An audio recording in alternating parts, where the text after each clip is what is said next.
Hello friend, आज हम लोग डिस्कस करने वाले हैं method of preparation of phenol के बारे में। इसके पहले वाले वीडियो में हमने आपको बताया फिनॉल होते क्या है, क्लासिफिकेशन ऑफ फिनॉल के बारे में। अगर आप वो वीडियो नहीं देखे हैं तो प्लेलिस्ट में जाके देख सकते हैं। आज हम लोग डिस्कस करेंगे method of preparation of phenol के बारे में। तो सबसे पहले देखेंगे इसमें फर्स्ट प्रोसेस क्या होता है। फर्स्ट होता है फ्रॉम क्लोरोबेंजीन से। क्लोरोबेंजीन से हम कैसे बनाते हैं फिनॉल को, इसको हम क्या कहते हैं, डाउस मेथड भी कहते हैं। कि क्लोरोबेंजीन से जब हम फिनॉल को बनाते हैं तो उस मेथड को हम डाउस मेथड भी कहते हैं। उसके लिए कुछ कंडीशन होता है। सबसे पहला कंडीशन, ये कंडीशन आपको याद होना चाहिए तभी आप रिएक्शन करवा पाएंगे। पहला कंडीशन है टेम्परेचर उसका कितना होना चाहिए, 360 डिग्री सेल्सियस टेम्परेचर होना चाहिए और प्रेशर उसका 150 एटीएम प्रेशर होना चाहिए। ये दोनों कंडीशन आपको याद होनी चाहिए। उसके बाद रिएक्शन आप देखेंगे। रिएक्शन देख लीजिए। रिएक्शन में क्या होता है, क्लोरोबेंजीन का रिएक्शन आप किससे कराएंगे, सोडियम हाइड्रोक्साइड के साथ कराएंगे। और देखिए टेम्परेचर कितना होगा, 360 डिग्री सेल्सियस होगा और प्रेशर कितना होगा, 150 एटीएम प्रेशर होगा। तो क्या बनेगा, यहाँ पे आपको मिलेगा सोडियम फिनॉक्साइड और क्या निकलेगा, HCl निकलेगा। ये देख लीजिए रिएक्शन कैसे हो रहा है। यहाँ पे देखिए बेंजीन के ऊपर जो क्लोरीन लगा हुआ है वो इस वाले H के साथ निकल जाएगा और जो ONA यहाँ से बच रहा है ना वो इससे अटैच हो जाएगा। तो आपको मिल क्या गया है, यहाँ पे सोडियम फिनॉक्साइड मिला है और HCl निकला है। अब एक पॉइंट यहाँ पे ये भी आपको ध्यान में रखना है, जो HCl बन रहा है ना वही यहाँ पे रिएक्शन करेगा मतलब सेकेंड स्टेप में वही रिएक्शन करता है। अलग से हम उसको HCl प्रोवाइड नहीं करते हैं। जो यहाँ पे बन रहा है वही HCl फिर से रिएक्शन करेगा। जब ये HCl फिर से किससे रिएक्शन करेगा, सोडियम फिनॉक्साइड के साथ रिएक्शन करेगा तो हमको क्या मिलेगा, फिनॉल मिलेगा। और रिएक्शन कैसे होगा, यहाँ से देखिए जो Na और यहाँ पे जो Cl है ये निकलेगा, क्या बनाएगा, NaCl बनाएगा और यहाँ पे O है ही और H इसके साथ अटैच हो जाएगा, OH हो जाएगा, फिनॉल का फॉर्मेशन हो गया। तो इसमें क्या हो रहा है, पहले स्टेप में क्लोरोबेंजीन ने रिएक्शन किया सोडियम हाइड्रोक्साइड के साथ। सोडियम हाइड्रोक्साइड के साथ जब रिएक्शन किया उसने तो क्या बनाया, सोडियम फिनॉक्साइड। फिर सोडियम फिनॉक्साइड ने किससे रिएक्शन किया, HCl के साथ और क्या बनाया है, फिनॉल बनाया। यही लैंग्वेज में हम आपको लिख के बताया है कि कैसे हो रहा है रिएक्शन। आई होप आपको समझ में आ गया होगा रिएक्शन क्या है। अब सेकेंड देख लेते हैं, from salt of benzene sulphonic acid. अब यहाँ पे बात कर लेते हैं सॉल्ट क्या है, क्यों यहाँ पे salt of benzene sulphonic acid लिखे हैं। देखिए जब एसिड और बेस रिएक्शन करेंगे, जैसे कि मान लीजिए HCl हो गया प्लस में NaCl हो गया, ये क्या है, एसिड है, NaOH हो गया, ये क्या है, एसिड है और ये क्या है, बेस है। जब रिएक्शन करेगा तो क्या बनाएगा, NaCl बनाएगा और वाटर मॉलिक्यूल निकलेगा। देखिए जब एक एसिड और एक बेस रिएक्शन करते हैं तो क्या बनाते हैं, सॉल्ट का फॉर्मेशन होता है और वाटर मॉलिक्यूल वहाँ से निकलता है। तो बेंजीन सल्फोनिक एसिड का फार्मूला क्या होता है, ये हो गया बेंजीन सल्फोनिक एसिड। ये एसिड है, अगर इसका रिएक्शन हम किससे करवा रहे हैं, बेस से करवा रहे हैं, मतलब कि NaOH से करवा रहे हैं। तो क्या हो रहा है, यहाँ से H निकलेगा, वाटर मॉलिक्यूल यहाँ से निकल जाएगा।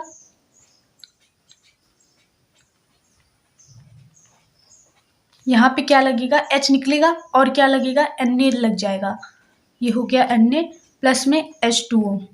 तो देखिए ये एसिड है और ये बेस है, रिएक्शन कर लिए हैं और क्या बनाया है, सॉल्ट का फॉर्मेशन हुआ है और वाटर मॉलिक्यूल निकल गया है। तो यही क्या कहा जाएगा, इसको हम क्या कहेंगे, इसको कहेंगे salt of benzene sulphonic acid.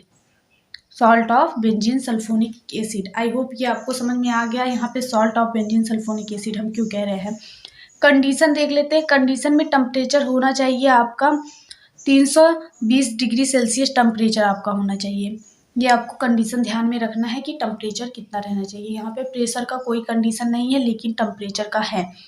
अब आगे देख लेते हैं रिएक्शन देख लेते हैं। यहाँ पे salt of benzene sulphonic acid का रिएक्शन सोडियम हाइड्रोक्साइड के साथ आप करवा रहे हैं। तो रिएक्शन करने के बाद यहाँ पे क्या बन रहा है, सोडियम फिनॉक्साइड बन रहा है। सोडियम फिनॉक्साइड और क्या बन रहा है Na2SO4। सोडियम फिनॉक्साइड का रिएक्शन फिर से हम किससे करवाएंगे, HCl के साथ करवाएंगे तो फिनॉल बनेगा और NaCl बनेगा। यहाँ पे देखिए क्या हो रहा है, यहाँ से Na निकल रहा है और यहाँ से Cl निकल रहा है और यहाँ से जो H है इसके साथ अटैच हो जा रहा है तो फिनॉल का फॉर्मेशन हो जा रहा है और NaCl बाहर निकल रहा है। एक बार फिर से सुन लीजिए, यहाँ पे क्या हो रहा है, salt of benzene sulphonic acid जो है वो रिएक्शन कर रहा है NaOH के साथ, सोडियम हाइड्रोक्साइड के साथ। सोडियम हाइड्रोक्साइड के साथ रिएक्शन करेगा जब ये, तो क्या बनाएगा, सोडियम फिनॉक्साइड बनाएगा। सोडियम फिनॉक्साइड बनाएगा और Na2SO4 बनाएगा। सोडियम फिनॉक्साइड फिर से रिएक्शन करेगा HCl के साथ तो फिनॉल बनाएगा और NaCl बनाएगा। आई होप रिएक्शन आपको समझ में आ गया होगा।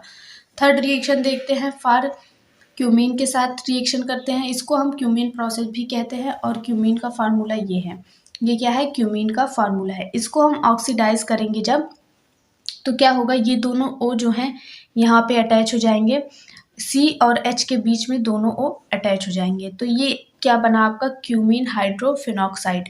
क्यूमीन हाइड्रोफिनॉक्साइड का हम क्या करवाएंगे, एसिडिफिकेशन करवा देंगे। एसिडिफिकेशन करवाने के बाद यहाँ पे क्या बन जाएगा, आपका फिनॉल बन जाएगा। यहाँ पे देखिए ये इतना जो है बाहर निकल जाएगा, एसिडिफिकेशन जब आप करवाएंगे तो CO और इससे जो अटैच है CH3 ये बाहर निकलेंगे और OH इससे अटैच रहेगा, फिनॉल का फॉर्मेशन होगा और क्या बनेगा, एसीटोन का फॉर्मेशन हो जाएगा। ये हो गया आपका। आई होप रिएक्शन समझ में आया हो। यहाँ पे देखिए OH जो है रिएक्शन कर रहा है तो क्या हो रहा है, दोनों OH किससे बीच में आ रहे हैं, कार्बन और हाइड्रोजन के बीच में दोनों अटैच हो जा रहे हैं तो ये क्या बन रहा है आपका, क्यूमीन हाइड्रोफिनॉक्साइड बन रहा है। फिर इसका हम क्या करवा रहे हैं, एसिडिफिकेशन करवा रहे हैं तो फिनॉल बन रहा है और क्या बन रहा है, एसीटोन बन रहा है। यहाँ पे क्या हो रहा है, यहाँ से देखिए जो CO है और CH3 बाहर निकल रहे हैं और OH जो है वो वैसे अटैच रहा, उसी को हम क्या कहे हैं, फिनॉल कहे हैं। इन इज ऑक्सीडाइज्ड यूजिंग एयर में जो ऑक्सीजन हो रहा है उसी का हम यूज कर रहे हैं to gives cumene hydroperoxide which on acidification phenol acidification करेंगे तो फिनॉल बनेगा। अब देखेंगे फोर्थ प्रोसेस क्या है, from benzene diazonium salt. Benzene diazonium salt से जब हम रिएक्शन करवाएंगे तो क्या होगा, यहाँ पे देखिए ये क्या है, बेंजीन डाईएजोनियम सॉल्ट है। इसका रिएक्शन हम किससे करवा रहे हैं, वाटर के साथ करवा रहे हैं और हीट कर रहे हैं। देखिए बेंजीन डाईएजोनियम ये है इसका फार्मूला, इसको आपको याद करना होगा खुद से और कोई तरीका नहीं है। जब आप इसको रिएक्शन को 2-3 बार करेंगे तो आपको खुद ही याद हो जाएगा। तो ये क्या है, बेंजीन डाईएजोनियम सॉल्ट है। इसका रिएक्शन हम वाटर के साथ करवाएंगे और इसको हीट कर देंगे तो क्या होगा, यहाँ पे जो OH है इसके साथ अटैच हो जाएगा और HCl, यहाँ से एक H बचा, ये जो है टूटेगा ना, ये टूटेगा, इस पे माइनस आएगा, बॉन्ड यहाँ से ब्रेक होगा और इस पे पॉजिटिव चार्ज जनरेट होगा। जब इस पे पॉजिटिव और इस पे माइनस चार्ज जनरेट हो रहा है तो ये जो क्या करेगा, यहाँ से OH जो है यहाँ पे अटैच हो जाएगा और एक H जो है यहाँ से HCl लेके निकल जाएगा और N2 जो है गैस के रूप में बाहर निकल जाएगा। एक बार फिर से सुन लीजिए, यहाँ से ये वाला बॉन्ड ब्रेक हुआ, इस पे निगेटिव इस पे पॉजिटिव चार्ज जनरेट हो गया तो OH जो है यहाँ से अटैच हो गया OH और क्या हुआ, जो H बच रहा है वो HCl के साथ चला जाएगा और N2 जो है वो बाहर निकल जाएगा गैस के रूप में। आई होप रिएक्शन आपको समझ में आ गया होगा। When benzene diazonium chloride salt is heated with water, it produce phenol। अगर हम बेंजीन डाईएजोनियम क्लोराइड सॉल्ट को वाटर के साथ हीट करते हैं तो हमको क्या मिलता है, फिनॉल का फॉर्मेशन होता है। अब आगे देख लेते हैं। अब देखेंगे फिजिकल प्रॉपर्टी ऑफ फिनॉल। तो सबसे पहला पॉइंट हम क्या देखेंगे, फिनॉल जो होता है वो वाइट क्रिस्टल होता है, ये वाइट कलर का क्रिस्टल होता है और इसको हम क्या बोलते हैं, डेलिक्यूसेंट सॉलिड। इसका मतलब क्या होता है, इसका मतलब ये होता है इसको अगर आप हाथ में लेंगे ना तो ये पिघलना स्टार्ट हो जाता है। अगर इसको आप हाथ में लेंगे तो ये पिघलना स्टार्ट हो जाता है, इसीलिए इसको हम क्या बोलते हैं, डेलिक्यूसेंट सॉलिड। और इसका मेल्टिंग पॉइंट जो होता है 41 डिग्री सेल्सियस होता है और इसका बॉइलिंग पॉइंट जो होता है फिनॉल का वो 182 डिग्री सेल्सियस होता है। देखिए मेल्टिंग पॉइंट 41 डिग्री सेल्सियस और बॉइलिंग पॉइंट 82 डिग्री सेल्सियस होता है। फोर्थ पॉइंट है फिनॉल स्पेयरिंगली सॉल्युबल होता है वाटर में और पिंक कलर देता है, मतलब कि ये थोड़ा बहुत वाटर में सॉल्युबल होता है और पिंक कलर देता है। लेकिन अगर हम इसका टेम्परेचर 68.5 डिग्री सेल्सियस इंक्रीज करते हैं तो क्या होता है, ये कम्प्लीटली सॉल्युबल हो जाता है वाटर में।